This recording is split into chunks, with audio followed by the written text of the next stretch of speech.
투자 20년, 30년 한 사람들 네. 또 최근 시장을 좀 난해하고 있다. 네. 왜냐면 뭐 코로나19도 처음 겪어본 거고 네. 그게 이제 회복된 직후에 엄청난 네. 인플레이션과 전쟁도 터지고 네. 그러면서 이제 또 하이퍼 인플레이션을 겪고 있고 네. 단장님이 보시기에는 지금 같은 시장이 어떤가요? 뭐 과거랑 막 이렇게 비교를 할 수 있는 건지 아니면 굉장히 좀 뭐 근데 단장님 역시 처음 네, 겪어보시는 건지. 기본적으로는 그렇죠. 먼저 이벤트는 다 처음인데 네. 시장을 움직이는 뭐 논리 이런 건 다 비슷한 것 같은데. 아 그래요? 네, 네.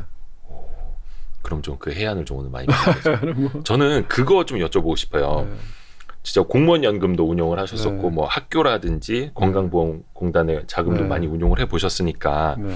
최근에 그런 거는 이제 예. 내가 사이드로 한 거지. 무슨 아 그게 사이드인가요? 그렇죠.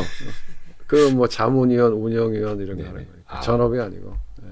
최근에 그 증시안정펀드라는 게 조성이 되지 그렇죠. 않았습니까? 네. 시장이 뭐 그거 한 옛날에도 있었던 거고. 예, 2,300, 2,200 막 네. 무너지고 하니까 많은 사람이 힘들어했고 네. 그래서 증시안정펀드를 만들어는 놨는데 네, 네. 또 2,300, 2,400 이렇게 회복이 되다 보니까 안 들어오죠. 그러면. 안 들어오죠. 네. 만약에 이창훈 단장님께서 네. 증시안정펀드를 운용하는 사람이다. 네. 거기에 관련된 뭐 자문위원이다. 네. 라면 요거 혹시 언제쯤 어떻게 운용을 하실까요? 글쎄 뭐 이제 증시안정기금 그게 지금 10조죠, 그죠? 10조. 네. 캐피탈콜 방식이잖아요. 그렇죠. 그러니까 이제 10조를 딱 쌓아놓고 있는 게 아니고 네. 아마 그 증권 유관기관에서도 좀 돈을 대고 거래소 같은데 돈이 있을 테니까. 그렇죠. 그 다음에 금융기관에서 이제 캐피탈콜이라고 하는 걸 필요할 때마다 네. 요청을 해서 이제 그 입금해 돈으로- 주세요 하면 그 막 돈 넣어주고. 그렇죠. 예. 이제 캐피탈콜이라는 게 일반적으로 뭐죠? 이제 프라이빗 에쿼티 같은 거 투자할 때, 네. 뭐 그것도- 사모펀드. 그렇죠. 네. 그 다음에 이제 벤처 캐피탈 같은 경우에도 음. 이제 캐피탈콜 방식으로 하는 경우가 많죠. 그렇죠. 미리 돈을 쏠 필요는 없으니까. 네. 근데 이제 증시안정기금이 지금만 있었던 게 아니라 과거에도 몇 번 있었죠. 네. 근데 이제 아주 돌아가 보면 제 기억으로는 1990년도인가 아 그래요? 네, 노태우 대통령 때. 네, 그때가 예. 어떻게 보면 제일 그 세게 시장 개입했을 때인데 오. 그때가 이제 88년도 그 올림픽 이후에 예.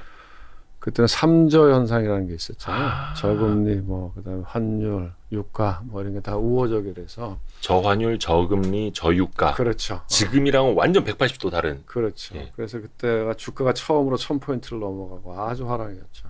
네네네. 그러다가 이제 그게 꺾인 거죠. 그래서 제 기억에 한 700포인트? 지금 생각하면 별것도 아닌데 그 정도 왔을 때 네. 노태우 정부였던 것 같은데 그 당시에. 1000포인트에서 700포인트 갈 때. 그렇죠. 네. 어유 뭐 그 당시였으면 진짜 뭐 난리 났겠네요. 근데 뭐 그때 루머였는데 네. 그때 뭐 한참 전이니까 이건 뭐 확인되지 않은 루머입니다. 네, 네, 근데 루머인데 30년이 지났지만 확인은 되지 않은 루머. 네, 네. 그 뭐 정치 자금이 들어와서 들어왔다 뭐 이런 얘기도 있었어. 아 정치 자금 날아가면 안 되니까 그런 그거 얘기도 지키기 있었어요. 위해서. 그런 얘기도 있었는데 그때 제 기억으로는 그 당시 한 3조 원 정도 했을걸요. 그러니까 그 당시에 90년도에 3조 원이요? 그렇죠. 큰 돈이죠.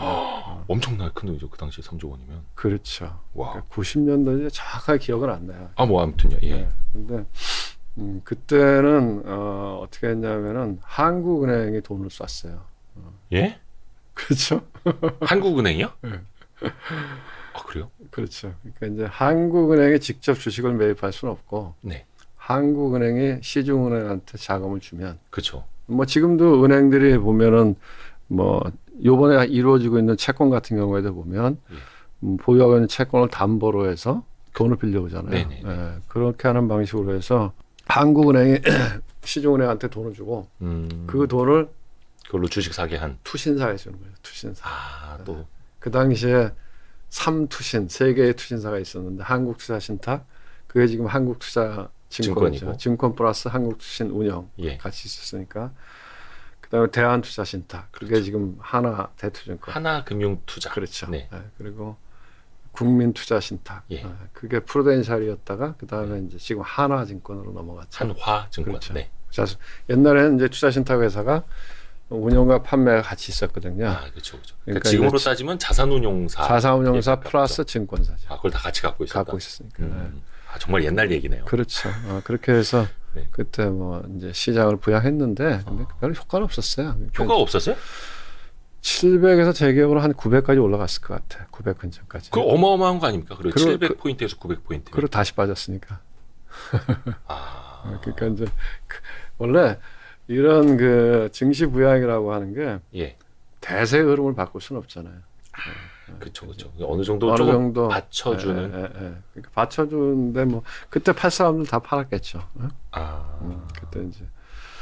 근데 결국은 그 후유증이 컸어요. 그거를 좀 지금처럼 세련되게 안 하고 네, 3개 투신사가 고유 계정에서 예, 회사 계정에서 차입의 형태로 돈을 받아서 주식을 사서 예. 그게 이제 투신 회사들이 다 부실화된 거죠.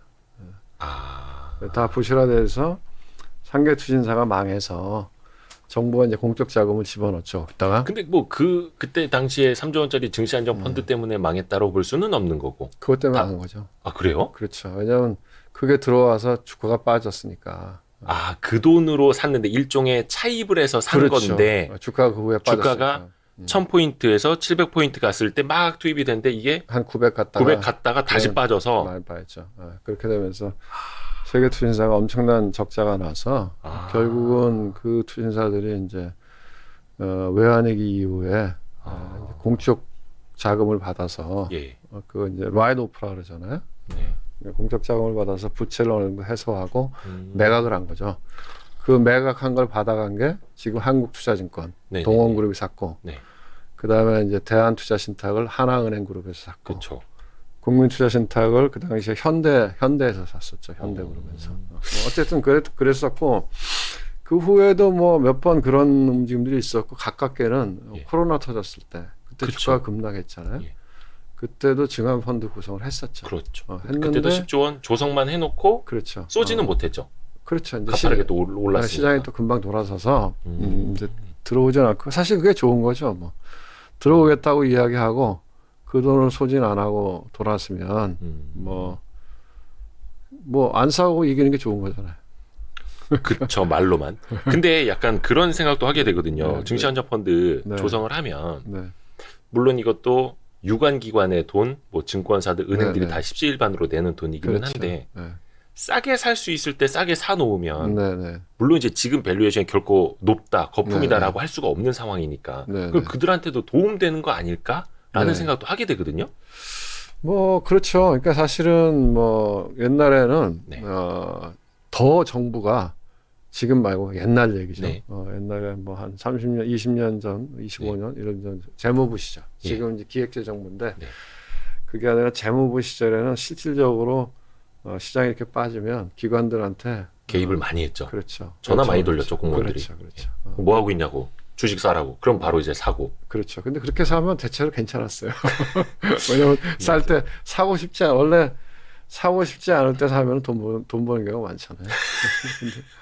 근데 어쨌든 이번에도 10조로 캐피탈콜 방식으로 한다고 하니까 네. 그게 제 생각에는 뭐 아마 지난번에는 지수가 많이 빠져서 뭐 2,200도 깨지고 그랬잖아요. 네네네. 그러니까 아마 그런 상황이었으면 아마 2,000포인트가 깨졌으면 네. 들어오지 않았을까 싶어요. 아, 2,000포인트요? 그랬을 것 같아요. 2,100도 아니고. 네, 한 2,000포인트. 물론 2,100 정도 깨지면 들어왔을 수도 있겠죠. 왜냐면 2,000이 깨지면 그건 또 어떤 상징적인 의미가 있으니까. 근데 2,100. 그리고 그렇게 보수적으로 그렇게 운용을 해야 되나요? 증시안정 펀드를? 그렇죠. 증시 안정이라고 하는 거는 뭐 수익을 내겠다는 게 아니라 네. 그러니까 증시가 그러니까 시장이 무너지는 걸 막자. 네. 그런 거잖아요. 원래 이제 시장이라고 하는 거는 시장 자율적으로 하면 되는 거잖아요. 그렇죠. 그런데 이제 정부의 개입이라고 하는 거는 시장이 실패할 때, 네. 마켓 페일리어가 있을 때 이제 그런 것들의 역할이니까 뭐 시장이 붕괴할 것 같다 그러면 들어오는 게 맞죠. 말 그대로 그 역할에만 충실한. 그렇죠. 그게 무슨 돈 버는 펀드가 아니잖아요. 그러니까 그리고 이게 지금도 이왕이면 돈도 벌면 좋은데. 아니 뭐 그런 게 아니죠. 지금도 이제 채권 시장이 지금 완전히 그 경색돼 있잖아요. 그렇죠. 그래서 네, 제한 거기도 펀드가 네, 가동되고 있죠. 마찬가지죠. 거기 뭐 채권 안정기금 펀드나 또는 이제 프라이머리 CBO 해갖고 네. 옛날에도 CBO 펀드 같은 거 많이 했는데 PCBO라고 하는. 그렇죠. 프라이머리 CBO라고 해서 담보부 증권 네. 뭐 이제 CBO 하면은 collateralized bond obligation에서 네. 뭐 그런 건데 뭐 그런 것들도 어떻게 보면은 이제 지금 채권 시장이 우리가 이제 신용 경색이라고 얘기하잖아요. 네. 크레딧 크런치라고 얘기하는데. 그렇죠. 지금 자금이 경색돼 있으니까. 이제 그런 상황이기 때문에 네. 그 어떻게 보면 시장이 스스로 돌아가야 되는데 못 돌아가잖아요. 네. 그런 경우에는 정부의 개입이 필요한 거죠. 말 그대로 뭔가 조금 진짜 안전망 역할만 해주고 그렇죠. 끝나야 하는 어떻게 보면 역할이. 그렇죠. 그렇죠. 그러니까 아까도 이제 과거 뭐 20년 전, 30년 전 이야기를 하셨습니다만 당시에는 진짜로 정부가 전화 돌려서 주식을 사도록 했고, 그러니까 제 기억에는 한 2000년대 초반, 네. 한 2010년 전 뭐 금융위기 당시 그 즈음에도 이 정부의 전화가 많이 먹혔잖아요. 그렇죠. 돌렸죠. 그때도 뭐 그래서 그때 뭐 우정사업본부 자금 들어온다. 뭐 그럴 수 그러니까 있죠. 우체국예금 네. 그 돈들 많이 집행이 된다. 이게 제일 증권가에서는 제일 큰 게 국민연금이죠. 뭐. 국민연금하고 우정사업본부 돈 얼마 언제 집행된다. 이게 네. 맨날 막 찌라시로 돌고 막 메신저 돌고 그럼 이제 오늘 증시 이제 턴한다 막 얘기 돌고. 그 약간 이제 비공식적인 개입이죠. 그렇죠. 네. 근데 그게 지금은 이제 그거 어렵죠. 지금은 어렵나요? 그게 누가 정권이 바뀌어서 소송 걸면 그 누가 책임을 져요? 다 배임 이슈가 있고 그 다음에 뭐 직권남용 이슈가 있는 거잖아요. 이제는 집권남용으로 철컹철컹. 직권남용 배임인데 그걸 누가 하겠어요? 공식적인 게 아니면 못 하는 거지. 그러니까 세상이 이제 투명해졌죠. 그렇죠. 근데 전화 돌리는 거는 불가능한 얘기죠. 그렇죠. 예전만 하더라도 이제 저도 뭐 관가 출입을 좀 해봤습니다만 예, 관료분들이 그냥 전화합니다. 예, 그냥 한 우리가 알고 있는 정부 부처의 국장급쯤 되면은 웬만한 금융사 그 전화는 예. 국장이 하는 게 아니고 주사들이 했죠. 주사들이. 옛날에는 더 낮은 분들. 왜냐 실무하시는 분들은 원래 이제 9급이나 7급으로 들어오셔서 오래 실무하셨던 분들이 실무를 많이 했으니까 그분들이 전화 돌리는 그렇죠. 그분들이 이제 실무 진행. 그 지금 증시안정 그 펀드가 조성돼 있다는 게 어떻게 보면 최근에 이제 시장이 꽤 올라왔잖아요. 네, 반등 좀 했죠. 거기에도 역할을 좀 했다고 봐야죠. 일단은 조성이 되어 있다라는 것만으로도 심리적인 안전판 역할을 한 거죠. 다운사이드가 내려가면 어느 정도 프로텍트 해줄 거다. 뒤에 누군가 있다. 그렇죠. 그런 역할을 했으니까 뭐 제가 보기에는 센티먼트 개선에는 기여를 했다 이렇게 볼 수 있죠. 심리, 투자 심리 개선에는 확실히 도움이 됐다. 외국인들도 뭐 내가 보기엔 그런 거 좀 봤을 거고. 외국인 입장에서도 그렇죠. 그러니까 뭐 외국인들이 뭐 이렇게 저 월스트리트에 있는 뭐 이렇게 빅가이들은 뭐 그런 거 신경 안 쓰겠지만 홍콩이나 싱가포르에서 헤지펀드 운영하는 애들은 뭐 그런 거 다 보지 않겠어요. 단기적으로 보는 볼 것 같은데. 그 외국인 그 투자자 이야기 하셔서 말씀인데 사실 외국인 투자자가 지금 9월 말부터 연속해서 계속 순매수를 하고 있고 그렇죠. 거의 한 10월부터 한 달 남짓 계속 5조 원 이상을 순매수를 했더라고요. 그러니까 연초부터 9월까지 12조 원 넘게 순매도를 했는데 최근 한 달여 사이에 5, 6조 원 가까이 순매수를 하고 있어요. 요거는 그러면 외국인 입장에서 현재 한국 주식이 어떻게 보일까요? 그러니까 이제 뭐 늘 이야기해 왔지만 싼 거죠, 한국 주식이. 밸류에이션은. 특히 또 이제 달러 입장에서 봤을 때. 밸류에이션상 굉장히 싼데 제가 보기엔 그런 관점에서 이제 한국 주식에 들어갈 만하다고 판단을 한 것 같아요. 그리고 이제 여건도 됐었고, 왜냐하면은 이제 그 지난번에 11월 달 그 2일인가 그 FOMC 미팅이 있었잖아요. 네네네. 그때 어쨌든 75bp를 올렸는데, 그렇죠. 물론 파월이 되게 매파적으로 이야기를 하긴 했지만 시장의 기대는 이제는 뭐 자이언트 스텝은 좀 아닌 거 아니냐. 그러니까 12월은 그렇죠. 이제 그러니까 12월부터는 이제 75bp는 아니고 50bp. 근데 이제 파월 의장이 야 우리가 50bp를 올리더라도 궁극적으로 우리가 가고자 하는 금리의 수준은 더 높아. 이렇게 이제 세게 얘기한 거죠. 왜냐면 그렇죠. 이제 그 전에는 내년 1분기 정도에는 마무리되는 거 아닌가 이렇게 생각했는데 파월이 시장이 너무 먼저 달려가니까 니네가 막 이렇게 먼저 올라가고 그러면 우리는 이걸 눌러야 되기 때문에 그렇죠. 이제 더 몇 번 더 올려서 50bp라도 몇 번 더 올려서 원래 가고자 하는 목표 레벨 수준이 더 높을 수도 있어 이렇게 얘기하면서 이제 시장을 쿨다운 시켰는데 그 전까지 어쨌든 그 시장에 대한 센티먼트가 좋았잖아요. 어쨌든 뭐 전 세계 주식시장은 그걸로 주도하는 건 미국 시장이니까. 그렇죠. 네. 미국의 물론 나스닥은 별로 못 올랐지만 다우 지수 같은 경우는 바닥에서 굉장히 많이 올랐거든요. 그렇죠. 많이 올랐죠. 한 다우 15% 이상? 그렇죠. 다우 지수는 굉장히 많이 올랐거든요. 그러니까 그러면서 빅스가 30이 넘어갔던 게 우리가 변동성 지수, 네. 볼 인덱스죠. 네. 빅스가 30이 넘어갔던 게 계속 빠졌거든요. 네. 그러니까 그 얘기는 거꾸로 얘기하면 뭐냐, 위험 선호도가 높아졌다는 얘기죠. 위험 자산을 선호한다. 그렇죠. 주식 같은 걸 선호한다. 그러니까 우리가 이제 리스크 애피타이트가 좋아진 거죠. 그래서 이제 그런 상황이 되면서 달러도 약세로 가고. 네. 달러도 최근에 보면 약세로 갔거든요. 좀 꺾였죠. 네네. 이제 그런 상황이 되니까 뭐 피벗 기대감이 있었죠. 여기서 이제 돌아서는 거 아니야, 연준이. 네. 근데 그거는 아니라고 하더라도 어쨌든 시장은 기대감이 있었고 거기다가 이제 미국 중간 선거에 대한 기대감도 있었고. 여러분 기억하실지 모르지만 트럼프가 대통령 됐을 때 트럼프 대통령 되면 다 망한다 그랬거든 그때. 그런데 막상 깜짝 놀랐죠. 다 힐러리가 이기는 줄 알았는데. 트럼프가 대통령 됐을 때 주가가 아시아장에는 확 빠졌는데 미국 장에서 뒤에서 돌려갖고 그다음 계속 올라갔거든. 그러니까 이제 어쨌든 이 자본은 공화당 쪽을 선호하죠. 이제 민주당보다. 그래서 이번에 이제 공화당이 승리하지 않을까 이런 기대감도 있었고 뭐 이런 것들이 다 맞물려서 그런데 쳐다보니까 한국 같은 주식은 반토막 났거든요. 그렇죠. 한국은 달러 베이스로 보면은 그 미국에 보면은 그 있어요. 그죠? MSCI 코리아 인덱스 ETF가 있는데 그거는 달러 베이스로 보면 반토막 났거든요. 그렇죠. 네. 환율도 올라왔으니까. 그렇죠. 그러니까 뭐 밸류에이션은 뭐 전 세계에서 제일 싸고 그러니까 괜찮아 보이는 거죠. 외국인 입장에서는 환차익도 얻을 수 있고 그렇죠. 더 이상 더 빠지기에는 또 밸류에이션이 매력적이고 그렇죠.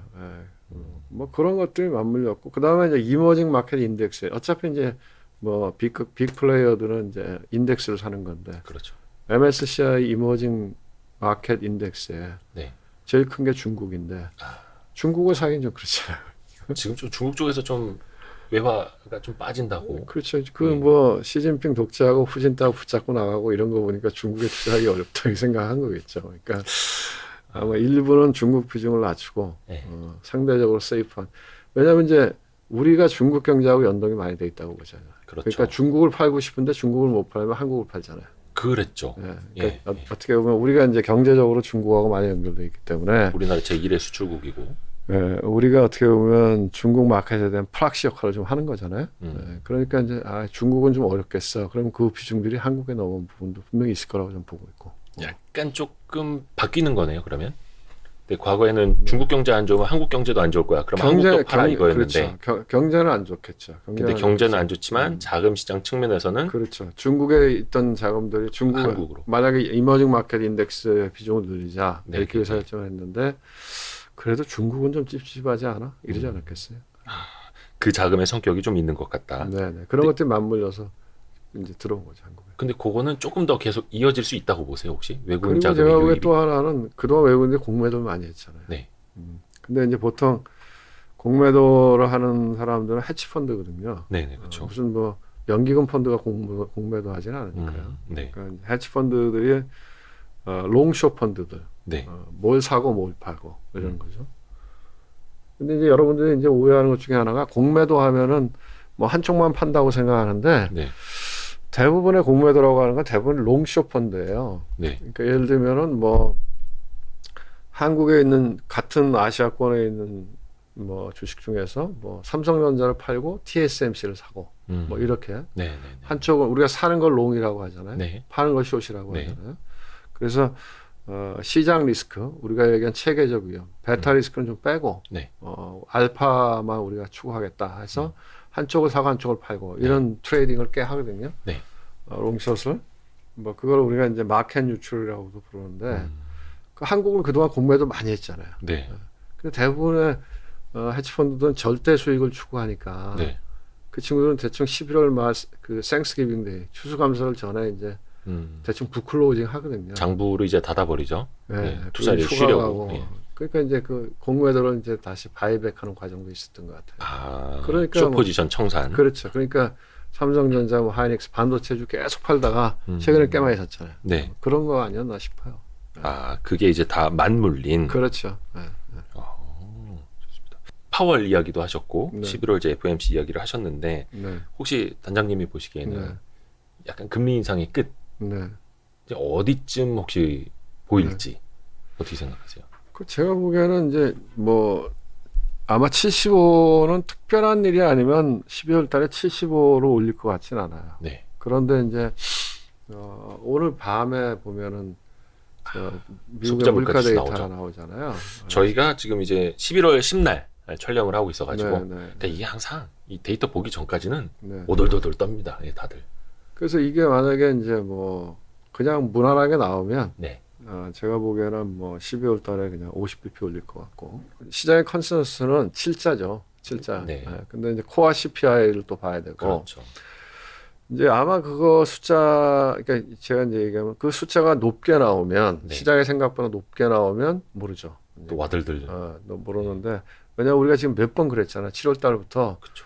떨어질 것 같은데 아니네 하면서 또 다시 한번 시장이 무너지고 네. 또 9월 달 괜찮을 것 같은데 8월 달 괜찮지 않을까? 그러다가 아니네 또 무너지고 계속 얻어맞았죠. 9월 달 괜찮을 것 같은데 하다가 또 하니까 또 얻어맞고 뭐 그 과정인데 이번에는 아마 숫자가 낮게 나올 것 같아요. 뭐 최근에 보니까 뭐 제일 그 코어 CPI의 큰 비중을 차지하는 게 임대료 렌트인데 그렇죠. 그게 떨어지고 있다니까. 그래서 그런데 이제 시장은 더 면밀하게 보겠죠.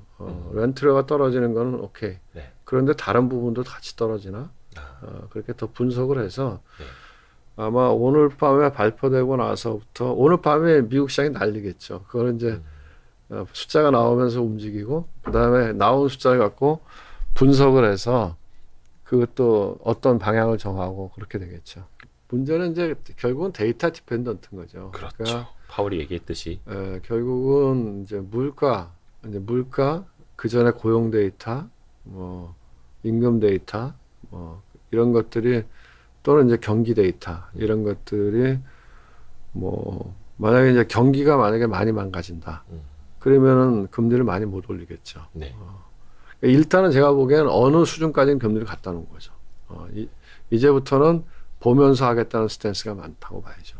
이제 11월 FOMC 기준으로 4.0% 그러니까 웬만큼 갖다 놓은 거죠. 갖다 놨죠. 갖다 놓고 12월 달에도 50은 할 거니까. 그러면 4.5가 되죠. 그렇죠. 그러니까 그 다음에는 경기 데이터, 그 다음에 이제 보통 물가에 선행하는 게 고용 데이터나 그러니까 미국의 연준이 중요하게 생각하는 게 연준의 책무를 이야기하면 첫 번째가 물가잖아요. 그렇죠. 그 다음에 고용이잖아요. 고용. 네. 그 다음에는 금융시장 안정이잖아요. 네. 근데 이제 지금은 물가가 워낙 높으니까 네. 금융시장은 좀 무시하는 것 같고 고용은 중요한 이슈니까. 네. 근데 아직까지 미국의 고용이 꺾이는 모습이 잘 없잖아요. 그렇죠. 굉장히 타이트하고 임금 데이터도 뭐 높게 나오고 하니까 물가가 꺾이기 전에 그 데이터부터 먼저 꺾일 가능성이 있겠죠. 그런데 또 뭐 미국 같은 경우도 이제 소매 판매가 되게 중요하니까 네. 그게 막 급속하게 위축되면 경기가 확 무너질 수 있으니까 뭐 그런 것들을 보면서 종합적으로 조율하면서 아마 판단하면서 통화 정책을 가져갈 것 같아요. 근데 피벗을 기대하는 거는 제가 보기엔 좀 성급한 것 같아요. 근데 항상 시장 참여자들은 약간 낙관 편향이 좀 있잖아요. 약간 자신의 기대감과 낙관 편향이라고보다 주관적 편향이죠. 왜냐하면 좋아지지 않을까? 괜찮지 않을까? 약간 이런. 그런 거죠. 왜냐하면 주식을 많이 갖고 있으니까. 그렇죠. 그렇죠. 좋아져야 되는데. 그렇죠. 그런 거죠. 이런 거죠. 지난번에 그 11월 FOMC 때도 이제 어떤 언론사 기자들도 뭐 질문을 많이 했던데 과연 그러니까 그 얘기 있잖아요. 미국이 계속해서 해외에다가 인플레이션을 수출한다. 그렇죠. 강달러. 그렇죠. 또 그리고 금리를 막 올리면서 딴 나라는 막 죽어 나가는데 미국은 그래도 체력도 좋고 막 고용도 아직까지도 좋고. 그렇죠. 과연 페드가 저 힘들어하는 뭐 다른 나라들 사정까지 봐주면서 금리 결정을 이제 앞으로라도 할 것인가? 요건 좀 혹시 어떻게 보세요? 아닌 것 같은데. 근데 과거엔 그랬어요. 그 옐런이 지금 자린 옐런, 재무부 장관이 그 페드 연준 의장 시절에, 그때는 이제 그런 질문 나올 때 뭐 그런 것도 좀 감안해서 하겠다. 종합적으로. 뭐 이랬는데 지금은 이 국제 정세가 바뀌었잖아요. 지금은 보호무역주의 막 그렇죠. 자국 우선주의. 그렇죠. 예, 그러니까 이제 뭐 특히 미국이 자국 우선주의, 뭐 보호무역 또 옛날에 이제 세계화해서 전 세계가 같이 잘 살자 이런 그렇죠. 분위기였는데 지금 편을 딱 갈라갖고 편 갈라 싸우고 있잖아요. 그렇죠? 예, 뭐 그런 상황이라서 미국이 다른 나라의 사정을 봐준다? 별로 그럴 것 같지 않은데요. 근데 크게 보면 다 비슷해요. 왜냐면 출발은 어쨌든 미국에서부터 시작하거든요. 네. 늘. 네, 그렇죠. 그러니까 미국이 이번에 똑같죠. 그러니까 2008년 금융위기 때도 똑같고. 네. 그러니까 미국이 어려워지면 달러를 찍죠. 그렇죠. 금리를 내리고. 그러니까 달러의 동성이 늘어나잖아요. 네. 그러면은 그 돈들이 실물 경제에 다 들어가느냐? 그렇지는 않잖아요. 실물 경제가 필요로 하는 것보다 더 많이 찍으니까. 그렇죠. 그러면 그 돈들이 주식, 부동산 이런 데 들어가잖아. 그렇죠. 그 자산 가격이 올라가는 거 아니에요? 그 네. 미국 안에서만 일어나는 현상이 아니라 전 그 돈들이 세계로. 바깥으로 나가잖아요. 네. 그래서 뭐 우리도 코로나 이후에 코스피가 3,300까지 가고 뭐 서울 아파트 값은 말도 안 되게 올랐고 뭐 그런 현상이 나타나는 거죠. 그렇죠. 그런데 그런 현상이 나타나는데 그 2008년 이후에는 다행히 물가가 안 올랐거든. 그러니까 그걸 계속 인조할 수가 있었는데 저금리, 예, 저물가 시절. 그렇죠. 그러니까 네. 주가가 한 10년 동안 쫙 올랐죠. 빨래시 네, 올라가듯이. 근데 이번에는 물가가 막 많이 올라갔잖아요. 네. 그러면은 이제 물가가 오르면 정치적인 부담이 크거든요. 네. 이번에 뭐 뭐 바이든도 힘들어. 마찬가지인데 왜냐하면은 이게 저는 참 그래서 그런 부분은 다행이라고 생각해요. 무슨 얘기냐면 이 시장 경제라고 하는 게 그 효율성이라고 하는 측면에서 네. 사회주의 경제 체제를 이겼잖아요. 네, 그렇죠. 공산주의나 네. 자유주의 경제 체제. 자본주의가 이겼죠. 이겼죠. 자본주의? 뭐 시장 경제. 저는 자본주의라고 지금 얘기할 수 있나? 그러니까 그거는 약간 19세기, 20세기 아닌가? 저는 그런 생각을 해요. 그럼 지금 어떻게 표현을 해야 될까요? 그러니까 자본주의라고 하는 건 자본이 주인인 시대가 자본주의잖아요. 아, 네, 네, 네. 그거는 산업혁명 이후에는 맞았지. 네.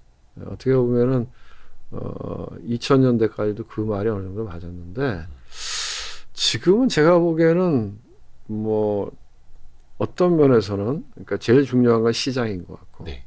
그러니까 가격을 결정하는 걸 누가 하느냐. 그게 정부가 통제하느냐 아니면 시장이 하느냐. 네.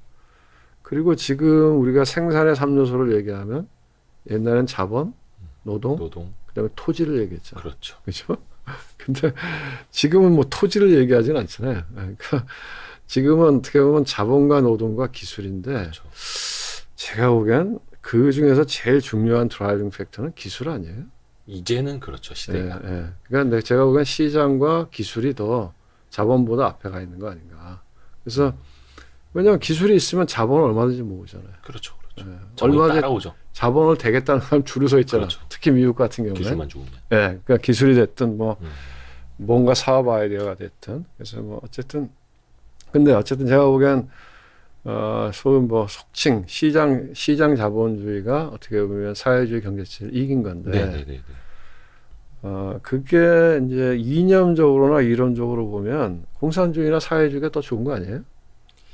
이상적이죠. 그렇죠. 그러니까 너무 이상적이어서. 그러니까 왜냐하면 기본적으로 뭐 우리가 잘은 모르지만 제가 이런 건 아니지만 사회주의라고 하는 건 야 너만 잘 살지 말고 사회가 다 같이 잘 살자 이런 거고. 근데 그게 이제 안 되는 거죠. 그러니까 공산주의라고 하는 건 뭐 그 사람들이 옛날에 프로파간다 할 때 자기 능력껏 일하고 또 필요에 따라서 나눠서 갖고 가자. 얼마나 좋아. 공동생산, 공동분배. 능력껏 일하고 필요껏 가져가 쓴다. 제일 좋은 거 아니에요? 근데 그게 현실적으로 되느냐? 안 되더라 이거지. 그렇죠. 왜? 인간이라고 하는 게 존재론적으로 그렇지가 않아요. 그렇죠. 인간이라고 하는 게 기본적으로는 말은 그렇게 하더라도 자기의 이익을 먼저 굉장히 그렇죠. 이기적이잖아 인간이. 그렇죠. 그건 어쩔 생존 본능을 갖고 있기 때문에 자기 개체 보존 본능이 있어서 그래서 결국은 그 사회주의나 공산주의를 하려면 인간의 이기심을 눌러야 되기 때문에 통제하잖아요. 통제하고 계획하잖아. 네. 그게 잘 되느냐 이거지. 그게 이제 실패로 이어진 거죠. 예, 그리고 그 통제나 계획이라고 하는 것도 그걸 집행하는 사람들의 또 이기심이 앞에 있는 거 아니에요? 네. 시진핑 그런 거 아니야 지금 독재하는 거. 네. 그래서 어쨌든 그 체제가 이제 실패했다는 거는 소련의 붕괴가 명확하게 보여줬고, 네.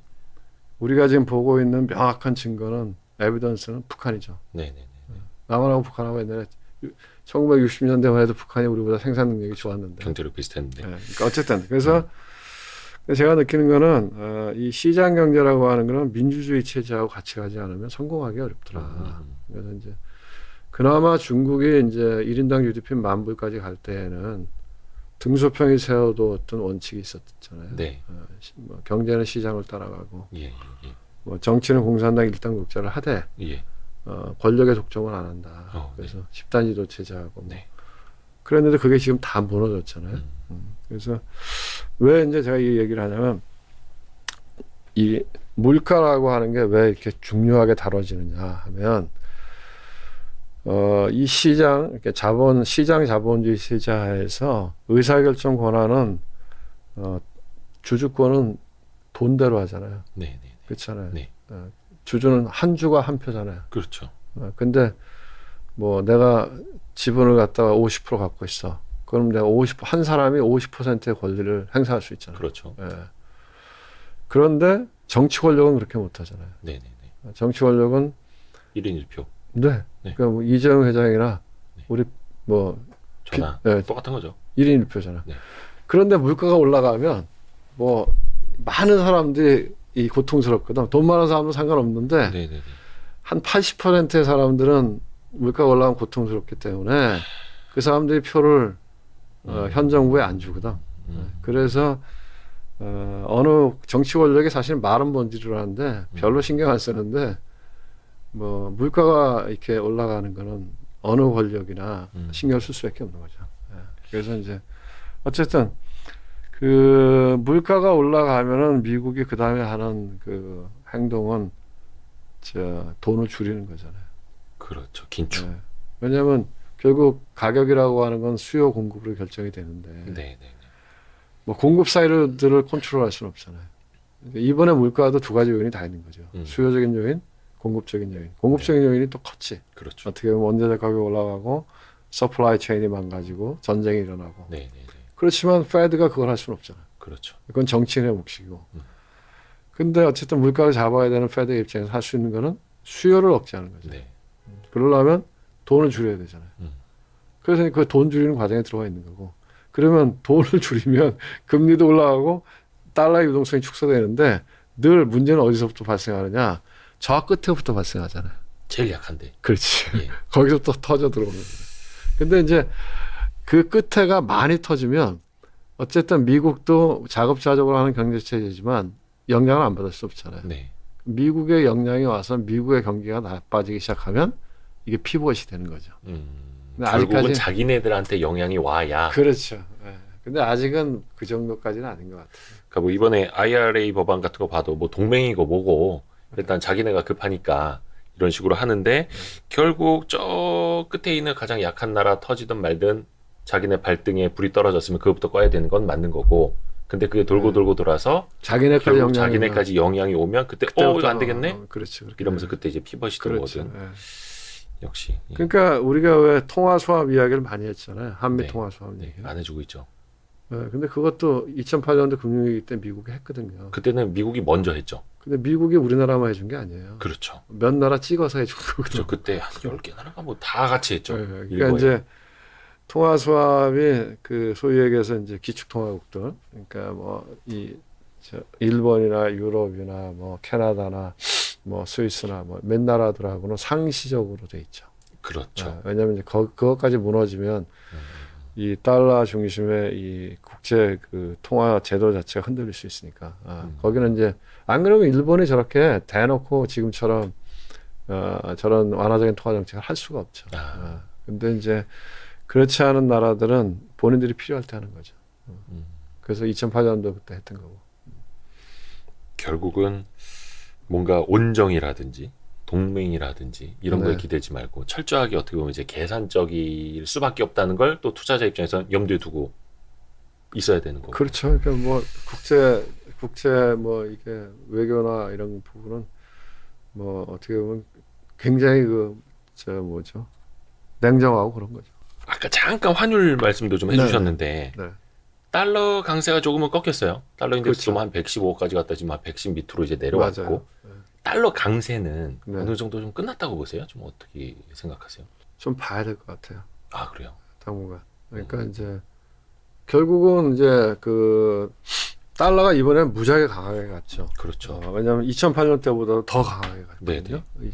2008년 금융위기 때보다도 훨씬 더 강했는데 그거는 이제 두 가지 측면이죠. 이제 미국이 훨씬 더 빠르게 통화 정책을 긴축으로 바꿔가고 있는 거죠. 그리고 미국의 금리가 제일 높잖아요. 기준금리가. 그렇죠. 그러면 예를 들면 한국의 국채가 있고 네. 미국의 국채가 있는데 네. 투자 입장에서 뭘 사겠어요? 당연히 미국 국채가 더 안전한 나라. 안전한데 금리는 더 줘요. 네. 그럼 이걸 사는 거지. 그렇죠. 네. 그러면서 사실 지금 보면 미국의 경제가 제일 탄탄하잖아요. 네. 그러니까 미국은 긴축을 세게 하는 거죠.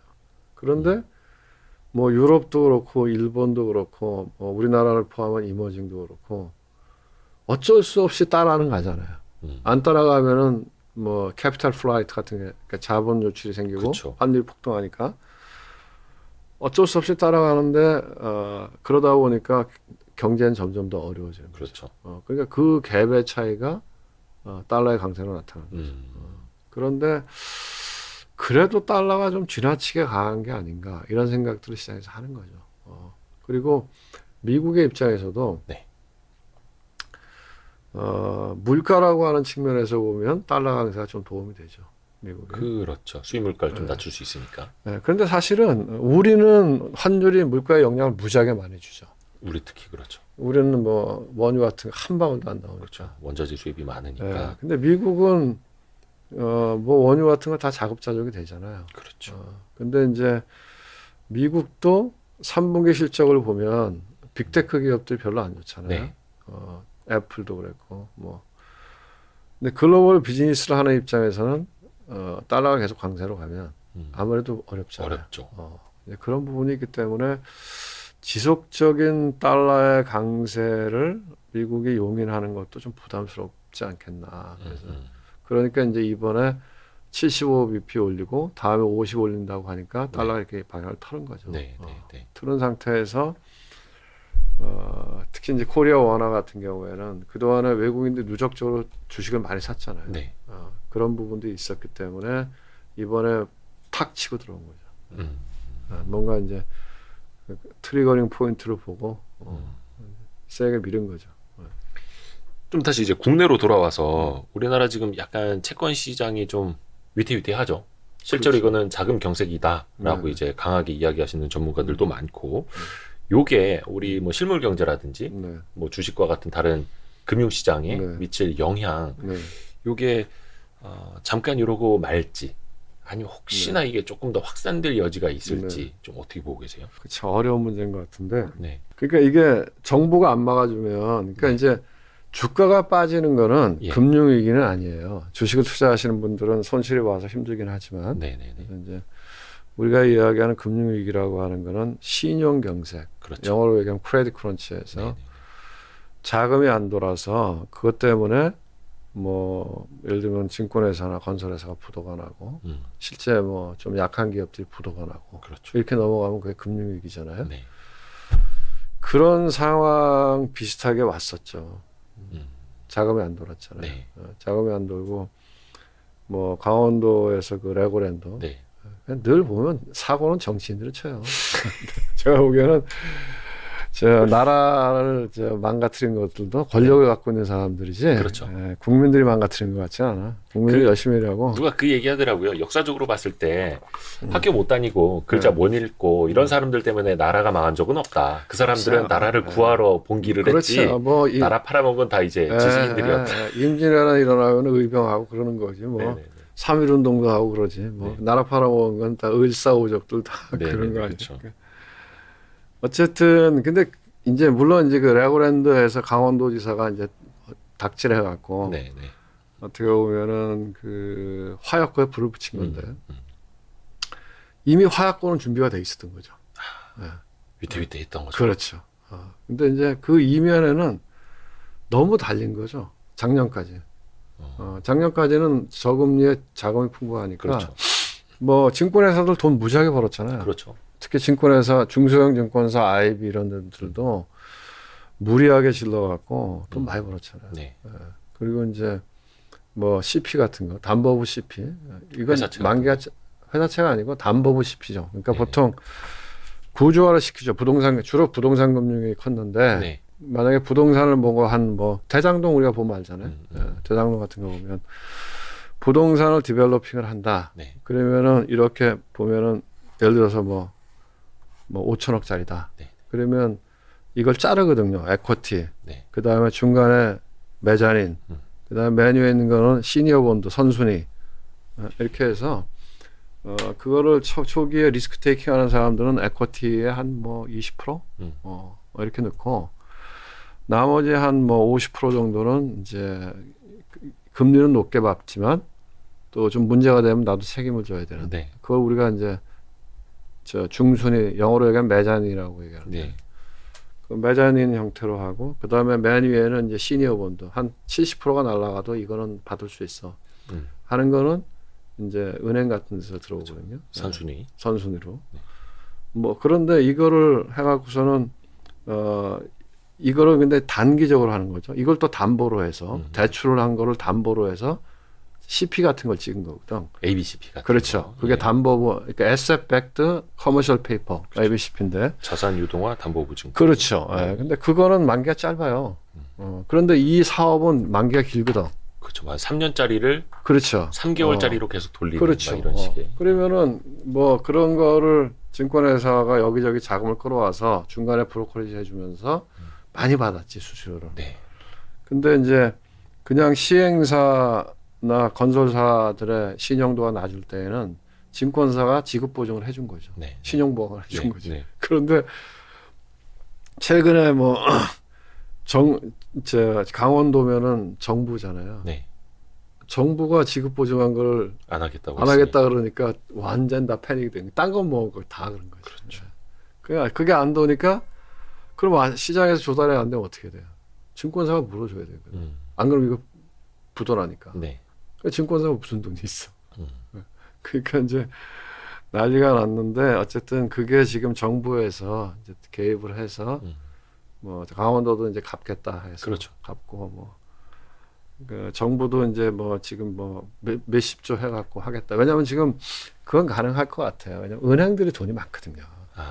벌어는 게 많죠. 올해도 사상 최고 실적이고. 아니 돈은 다 지금 은행으로 들어가잖아요. 그렇죠. 지금 금리가 높기 때문에 네. 은행들은 돈이 많이 들어가는데 은행들한테 이제 일 들어오라고 지금 정부가 얘기하잖아요. 그래서 채권시장 안정펀드에 은행들이 돈을 이제 많이 내고 그렇죠. 있고. 예, 예. 그래서 이제 왜냐면 은행들이 개별적으로 못 하거든. 네. 왜냐면 했다가 잘못되면 책임져야 되니까. 그래서 배임이니까. 그런데 배임은 나라의- 아니죠. 네. 사실 그냥 투자하는 건데 그래도 담당자들은 안 하고 싶지.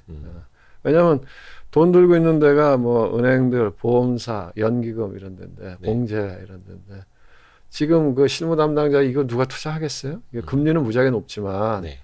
그거 했다가 혹시나 잘못되면 책임져야 될 텐데 네. 그러니까 못 하는 거지.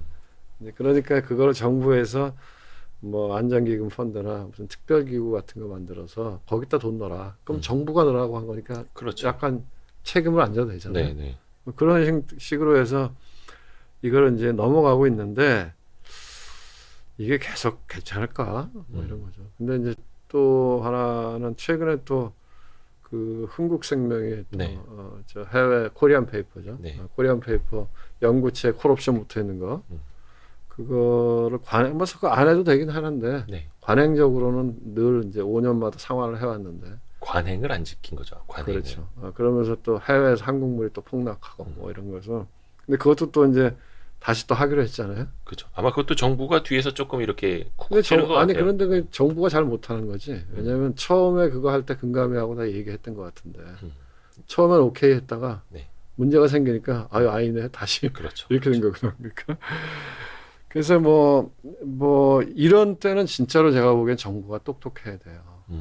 특히 이제 뭐 이런 걸 컨트롤 타워 역할하는 게 뭐 예를 들면 청와대 경제수석실이나 뭐 금융위원회, 금융위 이런 데가 네. 중심이 돼서 이걸 끌고 갈 텐데 과거에 우리가 이제 그 외환위기 이후에 뭐 대우그룹 부도나고 이럴 때는 사실은 이현재 장관이 잘했죠. 구조조정이라는 걸. 네. 그분이 민간에서도 오래 있었던 분이고, 그렇죠. 뭐 강다구도 있고.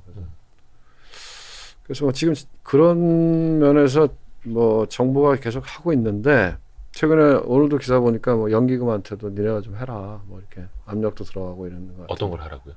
연기금한테도. 네네네. 채권 시장. 네, 너네 무슨 CP 같은 거 아. 계속 팔지 말고 일정 부분 보유해라. 그만 팔아라. 보유해라. 뭐 네. 이렇게. 근데 그게 이제 옛날하고 달라서 그게 뭔가 합법적인 기구를 통하지 않으면 누구도 그걸 할 수 없거든. 나중에 정권이 바뀌었을 때 그렇죠. 이제 너 배임 이러면은 뭐 그럴 수 있으니까. 이현재 장관 시절에야 뭐 전화 통화로 모든 게 다 해결이 됐지만 그렇죠. 그때는 그래서 뭐 지금은 이제 어쨌든 또 철컹철컹. 이게 지금 뭐 이렇게 문제가 터진 거를 이게 지금 뭐 땜빵하면서 가는데 이게 지금 많다는 거거든요. 올 연말 내년 1분기까지 돌아오는 물량들이. 그렇죠. 채권 만기. 뭐 그렇죠. 그러니까 이런 것들을 다 이제 해소해낼 수 있을까? 아직은 좀 불안한 거죠. 그러니까 뭔가 뜨거워하기 전에 미리미리 지금 시장이 어떻게 될 것 같아. 이거는 그러면은 정밀하게 회사들은 그렇죠. 어떤 판단을 해야 돼도 그렇죠. 정부가 컨트롤 타워로 막 돌려야 그렇죠. 되는데 그렇죠. 그게 아니라 뜨거워. 야 저거 왜 저래? 이렇게 이제 일이 시작이 되다 보니까 아니 뭐 정부가 그 정도는 아닐 것 같은데 과거에도 이런 걸 해봤기 때문에 근데 뭔가 하여간 뭔가 좀 뭐 순탄치 않아요. 스마트하게는 잘 안 돌아가는 것 같아요. 그렇죠. 약간 조금 그러니까 이게 이제 지금 이럴 때는 진짜로 이제 정부의 위기 관리 대책이 무지하게 중요한 거죠. 이게 잘 되고 뭔가 삐끗하면 이제 문제가 될 수도 있는 거죠. 우리가 네. 그 98년도 외환위기 들어갔을 때 그때도 사실은 물론 이제 뭐 여러 가지 상황이 있지만 제가 보기에는 정부 정책의 실패도 있거든요. 그때 뭐 헛발질 많이 했거든. 헛발질. 네, 그때 그 외환 보유가 한 300억 불밖에 안 되는데 네. 그 외환 뭐 환율 방어하겠다고 거기다 어마한데 돈 쓰고 그래요. 아, 네네. 그래서 하여간 뭐 일단은 이렇게 넘어는 가는데 그렇다고 이게 완전히 이게 뭐 정리가 됐다 그렇게 얘기하기는 좀 지켜봐야 될 문제인 것 같아요. 약간 좀 시장 전략적으로 좀 이야기를 돌려서 네네. 경기를 보는 눈과 네네. 주식 시장에 접근하는 눈 자세는 좀 달라야 되냐. 그러니까 시간 차이들이 있다 보니까. 네네. 근데 경기를 느끼기에는 이제 안 좋은 게 시작인 것 같은데 그렇죠. 주식은 또 그게 먼저 또 선반영을 했다라는 네. 이야기들도 있고 네네. 그래서 굉장히 뭔가 경기가 안 좋아질 것 같을 때 오히려 주식을 네. 사야 된다라고 말씀해 주시는 분들도 네. 있고 네네. 단장님이 보시기에는 그러니까, 현재의 네. 주식 투자 전략은 좀 어느 쪽으로 어떻게 가져가야 한다고 보세요? 그러니까 뭐 주식보다는 이제 자산 배분 관점에서 자산 배분 관점에서. 그러니까 이제 결국은 시장이 여기서 꽤 올랐잖아요. 네. 지금 2,400 그죠? 네. 근데 앞으로도 계속 올 거냐? 음. 그게 지금 이제 주식 갖고 계신 분들은 제일 중요한 의사결정은 앞으로도 계속 올라갈 그렇죠. 거냐? 아니면 이게 여기서 그냥 또 이제 대형마켓 조정을 받을 레벨로 거냐? 다시 조정을 받을 네, 거냐? 네. 이 의사결정이 뭐 중요하겠죠. 그래서 여기서 주식 비중을 줄여야 되나? 아니면 뭐 주식을 더 사야 되나? 뭐 이걸 것 같은데 뭐 키는 뭐 오늘 내일 봐야 되겠죠. 오늘의 미국의 물가 데이터가 무지하게 중요한 역할을 할 것 같은데 네네네. 만약에 물가 데이터가 아주 우호적이지 않으면 아주 우호적으로 이제 물가가 꺾였네 네, 이런 게 네, 확연히 보이면 그러면 랠리가 좀 더 이어질 수도 있겠죠. 네네네. 그럼 달러가 다시 약세로 가고 달러 약세로 가고 그 다음에 변동성 지수 빅스도 떨어지면서 이머징 마켓 주식이 다시 올라갈 수 있겠죠.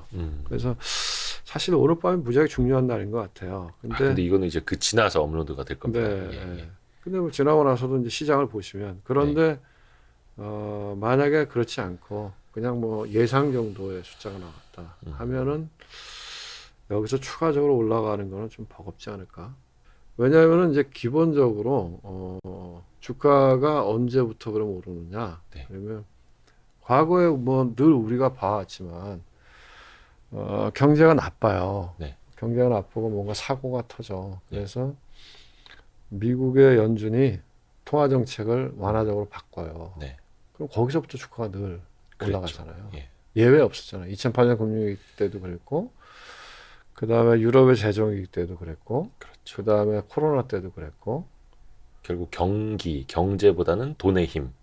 그렇죠. 훨씬 더 막강하다. 돈의 힘이 훨씬 더 시장을 먼저 주도하는 거죠. 네네. 왜냐하면 기업들의 실적은 미국 기업들의 실적이 꺾인 거는 3분기부터 꺾이잖아요. 그죠? 네, 네. 그런데 주가는 작년 말부터 꺾이기 시작하잖아요. 그렇죠.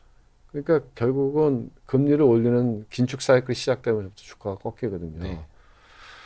미국은 아직도 경제가 뭐 그런 대로 견딜만 하잖아요. 네. 그런데 주가는 무지하게 빠졌잖아요. 음. 그러니까 이제 결국은 유동성, 미국의 통화 정책하고 훨씬 더 관련성이 많은데 미국의 통화 정책이 빡세게 매파적으로 가는 거는 뭐 75bp는 이제 한번 꺾일 네. 것 같기는 네. 하지만 그렇다고 해서 미국의 스탠스가 돌아서느냐 그렇지는 않을 것 같거든. 왜냐하면 이번에 나타나는 물가가 확인돼야 될 거거든요. 네, 네. 일시적으로 꺾인다? 그거 갖고는 안 될 거예요. 왜? 연준이 한번 닥질했잖아요. 작년에. 네. 이거는 일시적일 것이다. 네네. 만약에 연준이 조금 더 빨리 시작했으면 이렇게 급하게 안 올려도 되잖아요. 네. 뭐 50bp씩 꾸준하게 올려왔으면 그게 아니라 아니네 이러고서는 막 화급하게 올리는 거 아닙니까? 네, 네. 화급하게 올리니까 경제 주체들이 거기에 적응이 안 되잖아요. 그렇죠. 그러니까 주가가 확 빠지는 거죠. 그런 건데 이제 연준이 한번 닥치를 했기 때문에 또 닥치를 하면 안 된다는 강박이 있을 것 같아요. 네, 네. 그런데 이제 파월 의장의 입장에서도 보면 뭐 파월 의장이 이제 두 번째인데 연임하기는 어려울 거라고 봐요. 신뢰를 많이 잃기 때문에. 그런데 그렇다고 생각하면 파월의 개인의 입장에서 보면 우리 계속 얘기하잖아요. 그 뭐죠? 70년대 페드 의장 했던 무슨 번스인데 그분이 그 닉슨 대통령하고 되게 친했다는 거 아닙니까? 네, 네. 그래서 그 양반이 금리를 올리다가 닉슨 대통령이 재선할 때 네. 또 좀 완화적인 스탠스로 바꿨다는 거 아니에요? 네. 그 왔다리 갔다리 하면서 뭐 한 10년 동안 이게 완전히 이제 기대 인플레이션이 고차가 된 거죠. 그러니까 아서번스다 아서번스. 예? 네네. 아서번스인 것 같은데. 그러니까 이제 파월 같으면 명예롭게 은퇴하고 싶지 않겠어요? 그런 강박이 있을 거라고. 그래서 그 쉽게 통화 정책을 돌릴 것 같지는 않아요. 그러니까 물가가 떨어지는 게 확실하게 확연하게 확인되고 나서 바꾸지 않을까. 이제 그렇게 보면은 뭐 아직까지는 올라가는 거를 기조적으로 올라간다고 보기는 어렵고 뭐 베어 마켓 랠리로 이해하는 게 더 맞지 않을까요? 그런 생각이 들어요. 맞습니다. 그 아서 번즈, 그다음에 윌리엄 밀러, 폴 볼커, 앨런 그린스판, 벤 버냉키, 제넷 옐런, 제롬 파월 요 순이네요. 하도 오랜만에 듣는 이름들이어가지고. 맞아요. 아무튼 그 실기를 한번 한다라는 게 진짜 얼마나 무서운 건지를 이야기를 해주는 거고. 지금 이제 자산 배분 측면에서 계속 생각을 해야 한다라고 말씀을 해주셨고, 역시 앞에서도 이야기해 주신 것처럼 연준이 이야기했듯이 계속 데이터에 따라서 갈 수밖에 없다라는 거고. 그렇죠. 그러니까 이제 예측할 때 사람들이 데이터를 보고 연준이 어떻게 움직일까를 예측하는 거죠. 그거에 따라서 먼저 움직이는 거죠. 그러니까 이번에도 시장이 올라갔던 거는 11월 달 끝나면 뭐 아마 오늘 밤에 나오는 물가 데이터도 좀 꺾일 거고 그럼 연준의 스탠스도 매파적인 데서 조금 완화되겠지. 이런 기대감 1번. 그 다음에 선거는 다 공화당이 이긴다 그랬으니까 공화당이 이기면 뭐 정부가 마음대로 돈을 못 쓰고 시장 자유는 더 확대되니까 돈 있는 놈들은 공화당이 좋으니까 이렇게 됐겠죠. 그런데 그게 지금 기대가 하나씩 삐그러지잖아요. 왜냐하면 그게 또 이제 선반영이 가고 있고. 됐는데 이번에 기대에 어긋나면 뚜껑 열어보니까 공화당이 압승이 아니잖아요. 그쵸 또. 그러니까 어제 미국 주가 많이 빠진 거 그게 컸죠. 이게 또 그다음에 이제 오늘 밤에 또 열어봐야죠. 오늘 밤에 CPI. 열어봤는데 오늘 밤에 물가 데이터가 중요할 것 같아요. 그러니까요. 그래서 계속 시장은 또 선반영을 했다가 또 깜놀하기도 그렇죠, 하고. 그렇죠. 갔다가 아닌가 봐 하고 내려왔다가 그렇죠. 또 갔다가 아닌가 봐. 근데 보통 이게 바닥도 그렇고 위에 상투도 그렇고 이렇게 왔다 갔다 하는 과정을 좀 겪잖아요. 네네. 생각들이 왔다 갔다 하니까 하다가 이렇게 되고 하다가 올라가잖아요. 근데 뭐 지난번 코로나나 2008년 금융위기 같은 경우는 이렇게 빠졌지만 돈을 왕창 푸니까 금방 올라갔죠. 그쵸. 근데 지금은 돈을 왕창 풀 수 있는 상황이 아니잖아요. 그게 아니고. 네, 그게 아니니까. 그러니까 뭐 V자 반등을 지금 기대하는 거는 뭐 어렵죠. 그러니까 그렇죠. 과도하게 빠진 거를 다시 되돌리는 정도 뭐 이렇게 봐야 되지 않을까요? 그래도 이 시장 안에서 계속 투자를 한다면 그래도 우리가 빼놓지 말고 좀 담아야 할 자산들이 좀 있을 거잖아요. 네. 자산 배분 관점에서도 그렇죠. 좋고 아니면 뭐 주식 시장 내에서의 어떤 네, 뭐 네. 업종도 그렇죠. 그렇고 혹시 어느 쪽을 조금 좋게 보시는지. 글쎄요, 뭐, 그러니까, 우선은 그 통화 정책의 변화가 더 중요하다고 이야기를 많이 하니까. 네. 일단 첫 번째로 생각이 드는 건 장기 채권 아닐까요? 네. 미국이요. 미국도 그렇고, 한국도 그렇고. 그러니까 장기 채권이라는 거는 기존에는 금리를 계속 올렸으니까 채권의 가치가 계속 떨어졌는데 그렇죠, 그렇죠. 이제 금리를 덜 올리거나 그만 올리게 되면 네. 채권의 가치가 다시 이제 네. 올라갈 수 있다라는. 아니, 그러니까 이제 우리가 그거를 이제 그린스펀 이야기를 했는데, 네. 그린스펀이 거의 20년 가까이, 뭐 15년인가 이렇게 페드 의장을 길게 하셨죠. 길게 했었는데, 그린스펀 코난더럼이라고 하는 용어가 있었거든요. 네네. 그린스펀의 수수께끼. 어. 왜냐하면 그린스펀 시절에 계속 금리를 올렸는데, 그러니까 그린스펀이 2000년도 닷컴 버블 이후에 네. 경기를 살리기 위해서 완화적인 통화 정책을 썼고, 그 후에는 금리를 계속 올렸어요. 네. 그랬는데 장기 금리가 안 올라가는 거예요. 우리가 늘 얘기하지만 요새 뭐 누구나 다 아는 이야기인데, 일드 커브가 역전된 거죠. 네. 그래서 장기 금리가 단기 금리 밑으로 내려가는 거죠. 아무리 금리를 올려도 장기 금리가 안 올라가서 네. 그게 그린스펀의 수수께끼였거든. 네. 그랬는데 그러고 나서 보니까 2008년 금융위기가 온 거거든요. 네. 네. 그래서 시장은 그걸 먼저 예견을 했다 이런 거죠. 근데 지금도 제가 보면 이제 금리를 많이 올렸잖아요. 네. 그런데 이제 추가적으로 금리 올리는 속도가 좀 떨어질 거 아닙니까? 네. 그러면은 다음에 오는 거는 경기 침체잖아요. 네. 사람들이 그거 다 생각하고 있잖아요. 네. 경기 침체가 오면 장기 금리가 올라가기 어렵잖아요. 그렇죠. 그래서 장기 금리 사이드가 좀 내려갈 가능성이 있는 거죠. 일드 커브가 더 심해질 수도 있고. 장기 채권. 네, 그래서. 그리고 이제 우리나라 같은 경우에는 그러니까 이제 우리가 채권 두 가지 관점으로 보는데 최근에 보면은 뭐 기사 같은 거 보면 한전채 2년짜리는 잘 팔린다는 거 아닙니까? 그러니까 지금 금리가 많이 올라갔는데 우리나라 사람들이 생각할 때 이거는 뭐 2년 안에는 안 망할 것 같아 하면 네. 네. 그냥 사는 거죠. 예. 뭐 한 6%, 오케이. 뭐 지금 6%면 좋은 거니까. 뭐 2년 동안 만기까지 가져가면 되고 그렇죠. 그 사이에 부도만 안 나면 되니까. 그렇죠. 근데 그 사이에 조금 금리가 떨어져서 금리가 올라가도 상관없는 그러면 이제 만기까지 가져가면 그 사이 금리가 떨어지면 채권 가격이 올라가니까 차익 실현에도 좋고 뭐 이런 식으로. 2년짜리 만기 2년짜리가 뭐 금리가 떨어져 봐야 뭐 그건 별로 없고. 그러니까 금리에 베팅하는 거는 장기 채권인 거죠.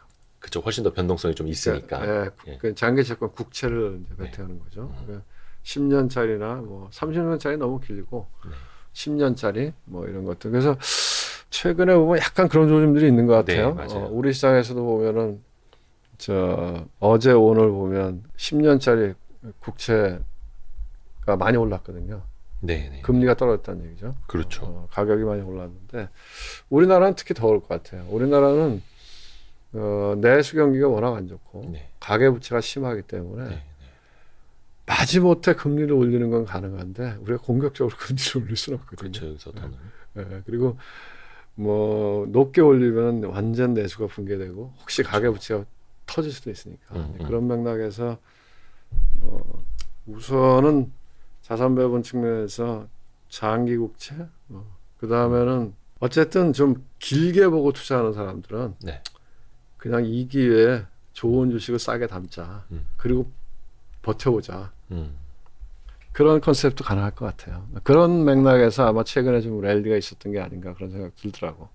앞에서 말씀하신 것처럼 외국인 입장에서 정말 한국 주식이 싸 보이는 것처럼 물론 우리는 이제 원화로 투자를 해야겠습니다만 외국인들도 그렇고 뭐 한국 사람들도 좀 자산이 여유가 있으신 분들은 이 기회에 뭐 그냥 좋은 주식들 뭐 삼성전자도 거의 뭐 9만 원 갔다가 5만 원까지 빠졌으니까 반토막 났었고 그렇죠. 뭐 네이버 같은 주식들은 뭐 거의 3분의 1 토막 났고 뭐 그렇죠. 이러니까 뭐 그게 없어질 건 아니잖아요. 네.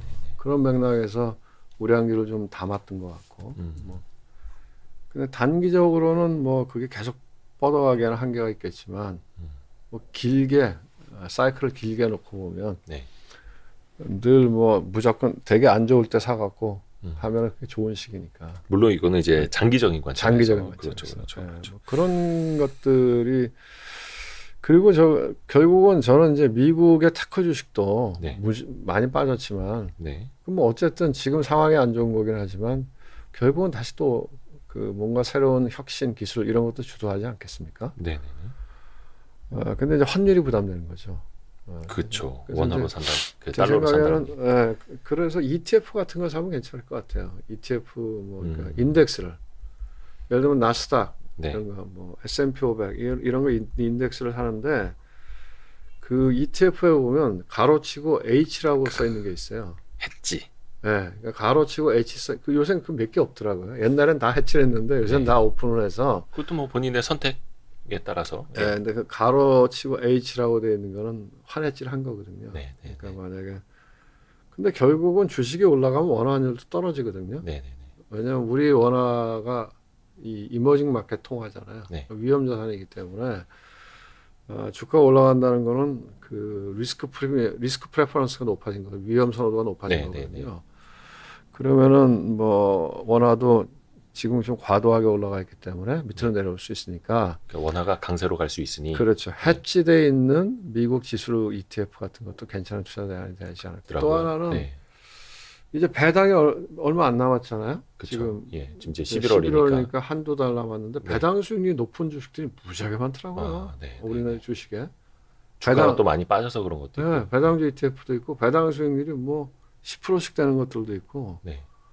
보면 안 망할 회사 같은데 그런 것들도 저는 좋아 보여요. 물론 배당락도 감안을 하고 배당락이 회복이 되는 기간도 우리가 왜냐하면 감안을 해야 배당 주식이 되는 좋은 거고. 거는 그냥 주가는 잊어먹고 사실은 그렇죠. 배당을 받고 네. 주가는 그냥 견디면 되는 거거든. 그래갖고 네네네. 주가가 뭐 올라오면 그때는 팔면 되고 안 올라오면 이게 장기 투자하시는 분들은 지금 보면은 뭐 하여간 뭐 배당 수익률이 높은데 PBR도 낮고 뭐 그런 주식들이 꽤 있어요. 대형주 중에서도. 근데 그 배당주는 말 그대로 요 내가 거의 최소한 빌라 같은 거 하나 샀다라는 생각으로 갖고 계셔야지. 이거 혹시나 또 이제 배당 나기 위해 평가 손실 생각하시는 분들은 애초에 그냥 배당주를 접근하시면 안 되는 거고. 그러니까 자산 배분. 그렇죠. 트레이딩 하는 사람들은 뭐 그거 아니고. 트레이딩 하다가 배당주 한번 담아볼까 이랬다가는 안 되고. 네, 트레이딩 관점이 아니고 그러니까 자산 보유 관점에서는 배당주가 지금 예를 들면 배당 수익률이 10%다. 그러면 두 달밖에 안 남았잖아요. 네. 그럼 연수익률로 하면 거의 50% 60%잖아요. 물론 배당락도 있다는 거. 네. 그렇죠. 배당락을 하죠. 그렇죠. 근데 통상 이제 PBR을 보셔야 돼요. 배당주 투자를 할 때는. 그러니까 PBR이 1 이하이고 배당 수익률이 높은 주식. 네. 그런 주식들은 괜찮아요. 그리고 그게 또 배당락을 하더라도 시간이 지나면 또 회복이 되니까. 네. 그런 것들은. 배당락은 어디서 제 자료를 보니까 이제 회복하기가 평균 6개월 정도 걸린다 하더라고요. 뭐 물론 그것도 기업마다 다 다르겠습니다만. 다르겠죠. 근데 만약에 뭐 업황이 좋은 기업들은 올해 같은 경우는 KT도 되게 그 좋은 배당주인데 그렇죠. 올해 그 KT가 잘하니까 그렇죠. 거의 주가가 상대적으로 아웃퍼폼도 많이 엄청 하잖아요. 지수 대비로는 뭐 한 30% 이상 아웃퍼폼한 그 전통적인 배당주였거든요. 그렇죠. 그러니까 뭐 그 어떤 종목을 고르냐에 따라 다른 거죠. 근데 이제 배당주 투자를 할 때 PBR이 높은 주식들은 조금 리스키하죠. 그러니까 이제 뭐 요새는 잘 모르겠는데 옛날에 맥쿼리 인프라 펀드 같은 경우 아주 전통적인 배당주 중에 하나인데 그렇죠.